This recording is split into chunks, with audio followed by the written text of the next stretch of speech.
अस्सलामुअलैकुम एवरीवन।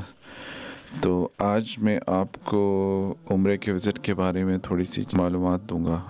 तो ये जो उम्रे की जो सीरीज़ है इसमें मैं डिफरेंट पार्ट्स में इसको डिवाइड करूंगा। पहला पार्ट है प्लानिंग का, क्योंकि इसके बगैर उम्रा करना आपके लिए बहुत मुश्किल हो जाएगा और बहुत सारी चीज़ें आप मिस कर देंगे। प्लानिंग में चीज़ें जो इम्पोर्टेंट है कि आपको किस महीने में आपको उम्रा करना चाहिए। तो फर्स्ट ऑफ ऑल जो है ना, it depends upon your circumstances. क्योंकि मक्का में गर्मियों में इंतहाई गर्मी होती है, temperature can go around 50s। तो डेफिनेटली जो सर्दियों के टाइम है, यानी कि नवंबर, दिसंबर, जैन, फेब, मार्च में भी तकरीबन गर्मी शुरू हो जाती है। तो प्रॉब्ली दिसंबर, जैन, फेब जो है ना, ये 3 महीने वो उम्रे के लिए बेहतर रहते हैं। लेकिन डेफिनेटली छुट्टियाँ होती हैं चूँकि यहाँ यूरोपियन कंट्रीज़ में, तो टिकट्स जो है वो काफ़ी महंगी होती हैं। तो अगेन अगर आप रमज़ान में जाना चाह रहे हैं तो मोस्ट पीपल रमज़ान के आखिरी अशरे में जाना पसंद करते हैं, तो उस वक्त रश आपको काफ़ी मिलेगा। सिमिलरली हज के वक्त आप उम्रे के लिए नहीं जा सकते, आपको स्पेशल हज परमिट की ज़रूरत होती है मक्का में एंटर होने के लिए। जो दूसरा पॉइंट है कि आप एज ए ग्रुप जाना चाह रहे हो या आप इंडिविजुअल के तौर पे जाना चाह रहे हैं। तो अगेन डिपेंड्स कि आप के सर्कमस्टेंसेस क्या हैं। ग्रुप का फ़ायदा ये है कि ग्रुप में बहुत सारी चीज़ें जो हैं वो ऑटोमेटिकली बुक हो जाती हैं। They take care of quite a lot of stuff. जबकि इंडिविजुअल जो है ना, आपको सब चीज़ें खुद ही अरेंज करनी पड़ती हैं। ग्रुप्स जो होते हैं वो यूजली चीपर ऑप्शन होते हैं, because you get share accommodation and like meals and everything. वो काफ़ी हद तक जो है वो कवर हो जाती हैं ग्रुप की प्राइस में। अगेन इंडिविजुअल में आपको ये सब चीज़ें खुद ही करनी पड़ती हैं जो थोड़ी महंगी मिलती हैं। लेकिन इंडिविजुअल का फ़ायदा ये है कि आप बाउंड नहीं होते, आप अपनी मर्ज़ी से आपके जाने के, यानी कि जब आप कब उम्रे के लिए आप जाना चाह रहे हैं, कितने दिन ठहरना चाह रहे हैं, किस जगह ठहरना चाह रहे हैं, क्या खाना चाह रहे हैं, और मक्का में या मदीना में आप कहाँ कहाँ फिरना चाह रहे हैं, किस वक्त फिरना चाह रहे हैं, तो वो सब चीज़ें आप ख़ुद डिसाइड कर सकते हैं। तो इसका कैच ये है कि ये महंगा ऑप्शन है। तीसरा पॉइंट ये है कि आप वीज़ा कैसे ऑब्टेन करेंगे। तो अगर आप यूके से हैं, जो मैं ये जो बना रहा हूँ यूरोपियन कंट्रीज़ और यूके के व्यूअर्स के लिए बना रहा हूँ, तो उनके लिए ई वीज़ा की सहूलत है। You can get an e visa by applying online. It costs around £80। इसमें ये और इमरजेंसी मेडिकल इंश्योरेंस है वो इसमें इंक्लूडेड होती है। तो वीज़ा जो आता है it comes very quickly as soon as you apply online, and you pay the fee, and within an hour you will get the e-visa. You can just print it out and take it with you. Medical insurance आपको separate भी लेनी होती है, because जो non emergency medical treatment है, अगर खुदा न खास्ता आपको ज़रूरत पड़ जाए तो आपको वो कवर नहीं होती by the visa insurance. So usually for 7 days you can get a medical insurance for £20. The next point is that I would strongly recommend कि आप जो Nusuk ऐप है, ये सऊदी गवर्नमेंट की तरफ से basically for people who are coming for Umrah and going to Medina for ziyarah. तो उसके लिए Nusuk ऐप डाउनलोड कर लें। इसमें आपको बहुत सारी चीज़ें मिल सकती हैं। कुछ चीज़ें तो इसमें नेसेसरी नहीं है। For example, if you want to go for Umrah you need to book a slot for Umrah, although they don't check it as often as of now, because मैंने बुक तो किया था but they haven't checked my booking slot. Again, अगर आप रियाजुल जन्ना की appointment लेना चाह रहे हैं so you can just get it from the Nusuk app. There is no other way that you can get into Riyazul जन्ना without an appointment. every week it opens for the next week, usually on Fridays, and then you get a slot. Once you get a slot, it's just your slot is only for 20 minutes, but you can get prayed for about 10 minutes only. The Nusuk app is really important. It also has option of digital wallet, जिसमें आप international bank transverse के ज़रिए money को transfer कर सकते हैं into a digital wallet, and then you can use it as a normal card like a Visa or MasterCard. Nusuk app के बारे में और भी कई options हैं, but I'm not going to cover it here. Now, getting tickets. Yeah, so it depends upon कि आपका जो departure airport है वो कहाँ से है. कुछ areas में जो है वो Saudi Airlines जाती हैं, which is a better option because it can take you directly to Jeddah. But अगर आप कोई और flights choose करेंगे other than British Airways, of course, then आपको connecting flights लेनी पड़ेंगी. For example, if you're in Etihad, Turkish Airline or Qatar Airlines or Emirates. मैं जो गया था वो स्कॉटलैंड से गया था, तो I have from Edinburgh I have only two options, either Qatar Airways or Turkish Airlines. If I need to go to Glasgow, then I have option of using Emirates. लेकिन सब में आपका couple of hours of stay in the relevant airport, which is either in Doha or in Dubai or in Abu Dhabi or in Istanbul. So these flights are a bit longer than the Saudi Airlines, which are direct flights.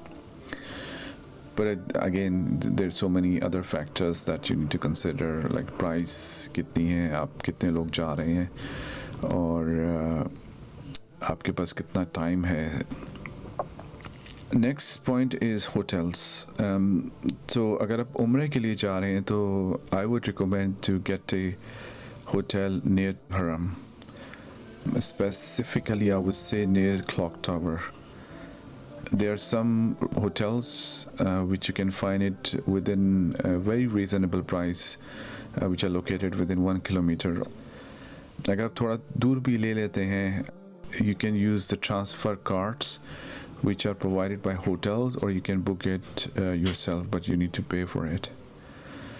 अगर आपके hotels थोड़े दूर हैं तो obviously आपको cheaper मिलेंगे, but on the cost that you need to get to Ihram by using their shuttle transport, which obviously runs more frequently, but again you can't go and pray 5 times a day in Ihram.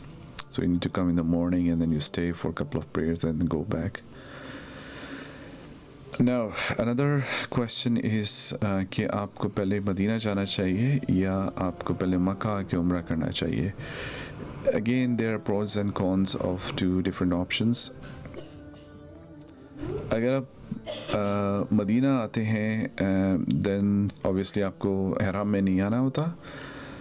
You can go there, stay for a couple of days, and after that you can take a train or taxi to Makkah and then perform Umrah. So उस वक्त आपको सिर्फ जो है वो ihram Medina से बांधना पड़ेगा.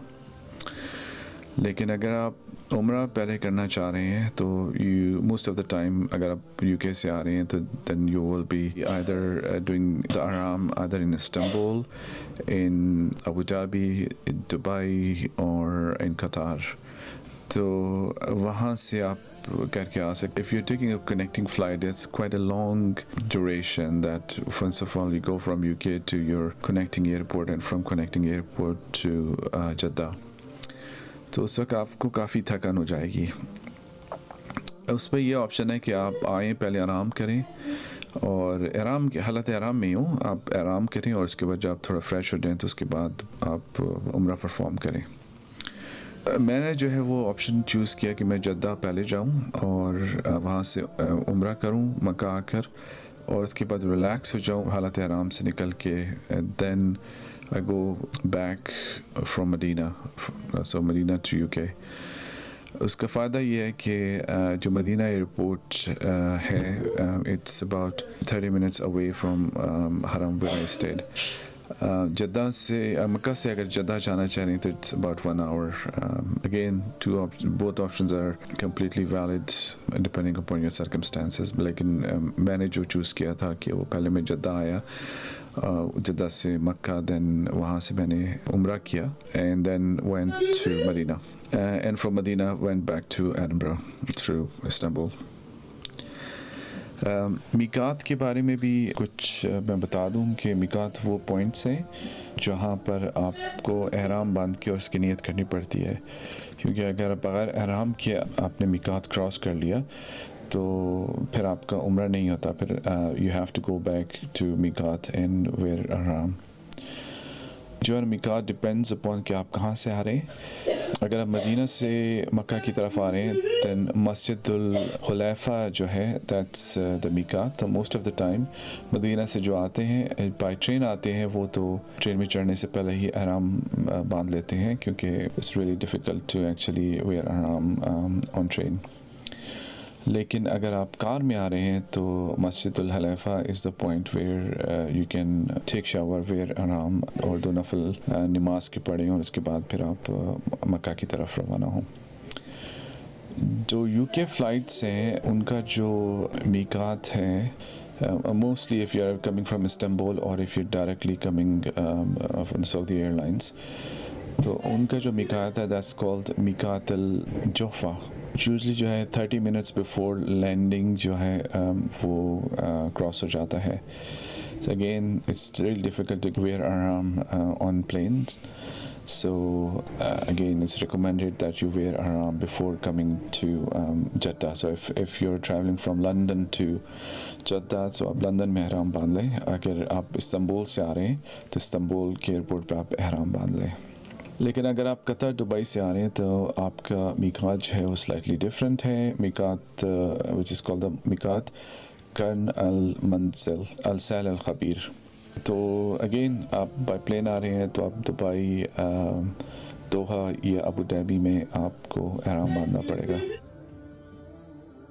तो ये तो चीज़ें होगी ट्रैवल्स की. अब आपको क्या क्या आइटम्स रखने हैं अपने साथ. तो बेसिकली मैं तो ये रिकमेंड करूँगा कि आपको जो आपके कपड़े हैं, स्पेशली आप गर्मियों में आ रहे हैं तो आपको वाइट कलर के या हल्के कलर के कपड़े लें और यूजली थोड़े ढीले ढाले हों ताकि हवा का गुज़र अच्छा हो सके, कॉटन के हों और बहुत ज़्यादा भी ना हो और बहुत कम भी ना हो. यूजली आप एक 1 डे में आप एक पहन सकते हैं और उसके बाद आपको उसको चेंज करना पड़ता है.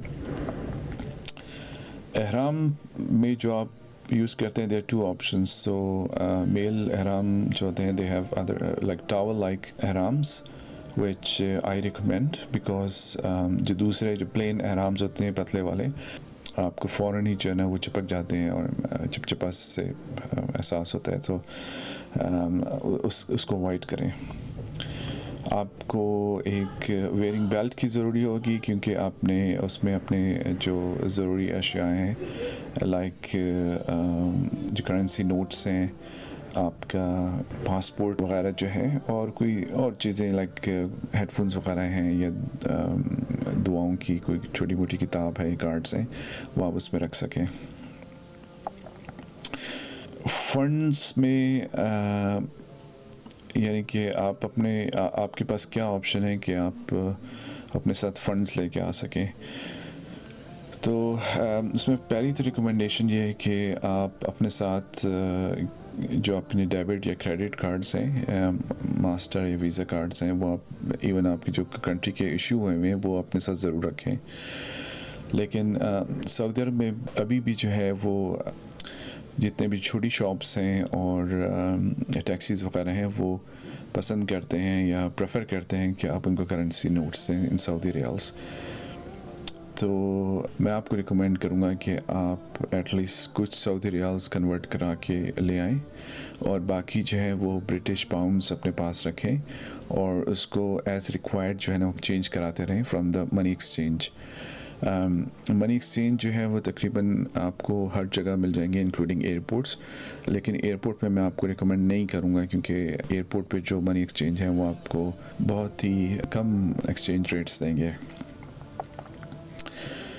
For 7 days I brought 500 British pounds और उसमें मैं जब भी मुझे ज़रूरत होती थी तो मैं 50 का नोट जो है वो एक्सचेंज करा लेता था in Saudi riyals which is about 230 or 240 riyals. और जब वो यूज़ हो जाते थे तो फिर मैं और उसको करता था। तो इसका ये फ़ायदा है कि एक तो करेंसी नोट्स हर जगह चल जाते हैं और जो नहीं यूज़ हुए हुए वो मैं उनको वापस ले जाकर अपने as a British pound use कर सकता हूँ। जो वाइस कार्ड है और सेवरल अदर्स जो इंटरनेशनल ट्रैवल कार्ड्स हैं वो सऊदी अरब में यूज़ नहीं होते हैं।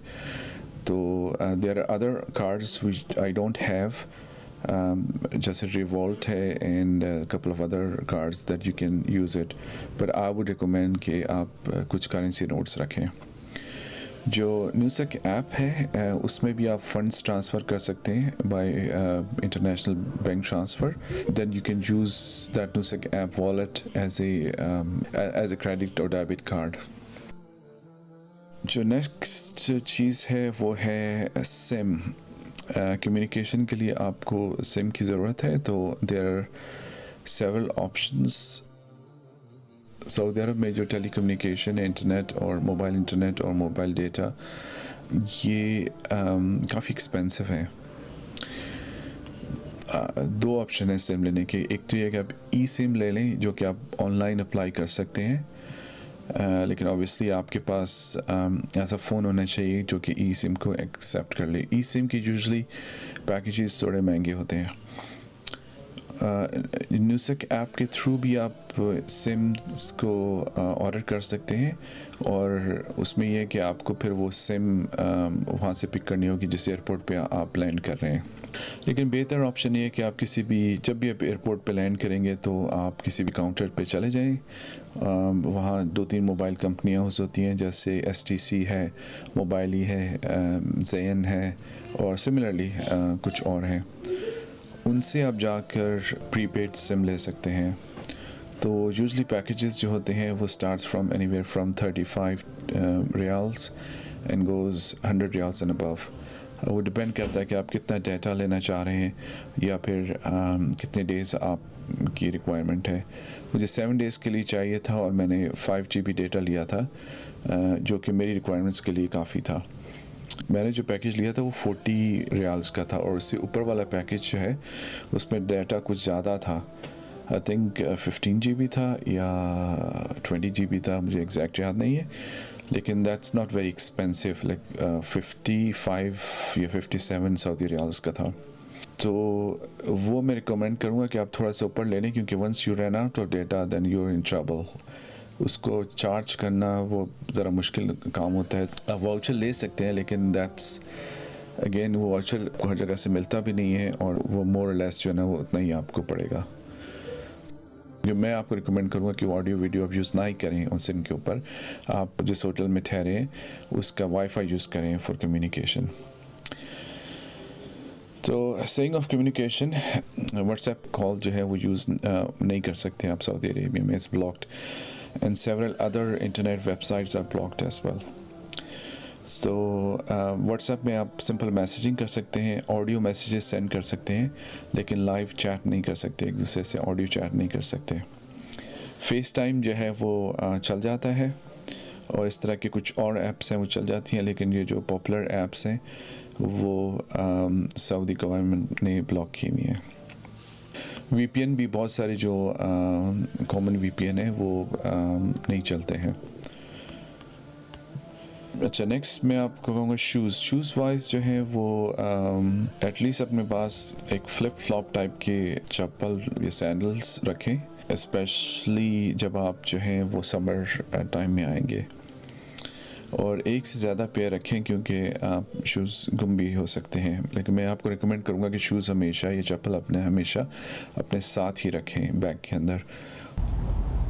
आपके साथ एक छोटा बैकपैक होना चाहिए, जैसे स्ट्रिंग टाइप का होता है, जिसमें आप अपनी ज़रूरी अशिया साथ लेके जा सकें। जैसे चप्पल, पानी की बोतल, charging bank, umbrella etcetera. Larger bags आपको हरम में अलाउ नहीं करेंगे। अगेन अगर आप गर्मियों में आ रहे हैं तो अम्ब्रेला इज़ अ मस्ट। कोशिश करें कि वाइट अम्ब्रेला हो। Sun glasses again is recommended specially for Mecca because जो हरम के जो टाइल्स हैं वो सारे वाइट कलर के हैं and they reflect got lot of light, so आँखें आपकी चुंदी आ जाएंगी। अब बहुत मुश्किल होगा देखना अगर आप सन ग्लासेस नहीं लगाएंगे। उम्रे के लिए अगेन एक और चीज़ मैं रिकमेंड करूँगा कि आप जब एहराम लगा रहे हैं तो थोड़ी सी वैसलीन जो है वो अपने इनर थाइस पे लगाएं ताकि फ्रिक्शन कम हो, अदरवाइज़ जो स्किन है वो ब्रेक डाउन हो जाएगी एट द एंड ऑफ उम्रा। अतर या कोई और खुशबू जो है वो आप लगा सकते हैं before wearing ihram, but again that's an optional thing. लेकिन एक बार आपने एहराम लगा लिया तो आप ये कोई खुशबू वाली चीज़ नहीं लगा सकते हैं। तो इससे रिलेटेड ये है कि अगर आपने कोई सोप भी यूज़ करना है तो कोशिश करें कि वो खुशबू वाला सोप ना हो आफ्टर आपने एहराम पहन लिया और आपने उम्रे की नियत कर ली। तो इसमें एक सोप आता है जो अमेज़ॉन पे भी अवेलेबल है, इट्स कॉल्ड हाजी सोप।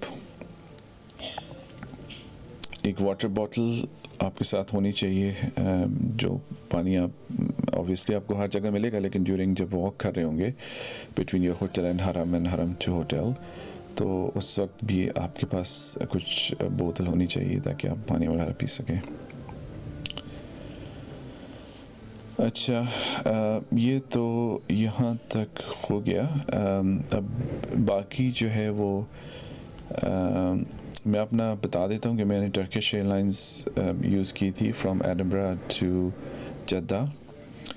तो it has 2 flights from Edinburgh to Istanbul जो कि इट टेक्स अबाउट 4 आवर्स।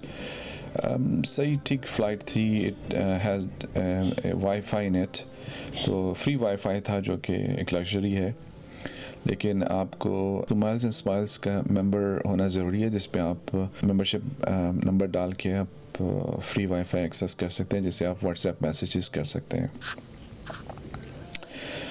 तो जो फ़्लाइट है एडिनबरा से Istanbul, it takes about 4 hours, और उसके बाद जो है ना I had to stay for another 4 hours in the Istanbul airport, और वहाँ से स्टे करने के बाद the flight from Istanbul to Jeddah is again 3 hours in few more minutes. Ihram जो है वो मैंने इस्तांबुल एयरपोर्ट से बांधा था। There facilities to wear ihram, some of them are paid, some of them are not.